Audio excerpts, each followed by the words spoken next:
Sparta. For centuries, it was the very name of power and glory, a city-state that raised warriors from childhood, a people who could challenge even the god of fear himself. Their phalanx formation, that wall of spears and shields, was so mesmerizing, so unbreakable, that no army for hundreds of years could ever bring it down.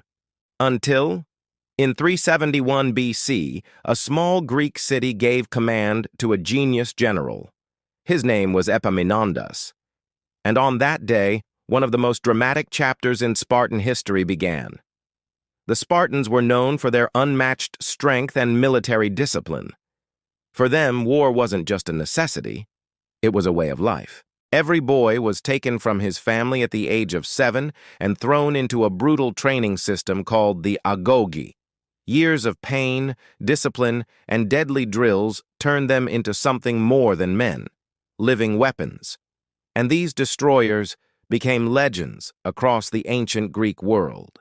They had fought the mighty Persians and stood tall. No one could face the Spartan phalanx and survive. But far away, in the shadows of Greece, another city was rising, Thebes. And Thebes was raising a genius, Epaminondas, a man who loved philosophy as much as war, and who planned not to defeat his enemies with spears, but with intelligence. He studied Sparta, their formations, their habits, even their mindset, over and over again. And then, the day came. The Spartan army, nearly 10,000 strong, marched toward Thebes. The Thebans had just over 6,000 men. Everyone thought they knew how this story would end. Sparta will win again. But no one knew the plan Epaminondas had whispered to himself night after night. Epaminondas had created a revolutionary tactic, one that would change warfare forever: the Oblique Formation. Normally, Greek armies lined up in straight rows, clashing head-on.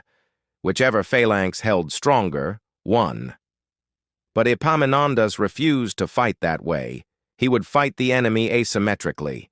He built his left wing, the side facing the Spartans, incredibly deep, 50 ranks of soldiers. His right wing was left weak, meant only to defend.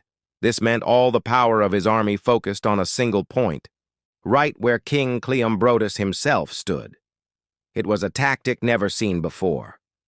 A secret weapon, not forged of iron, but of intelligence. The plain of Leuctra was silent.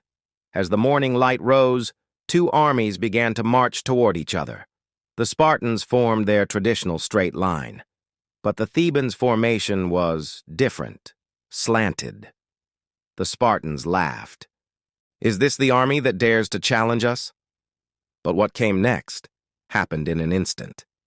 Epaminondas's left wing surged forward with full force, driving straight into the Spartan center.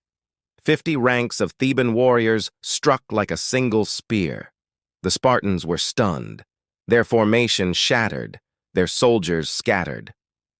King Cleombrotus couldn't escape. He fell, pierced by spears. Panic spread. For the first time in history, the Spartan phalanx collapsed. The Greek world was shocked. Sparta's legend of invincibility was over. No Greek city-state feared them anymore. Thebes quickly rose to become the new power of Greece, and Epaminondas was forever remembered as the man who made Sparta kneel. And from that day on, the fate of all Greece changed. The mind of one man had conquered the might of a nation. The Battle of Leuctra reminds us of one timeless truth. Sometimes, history isn't written by the sword, but by the mind.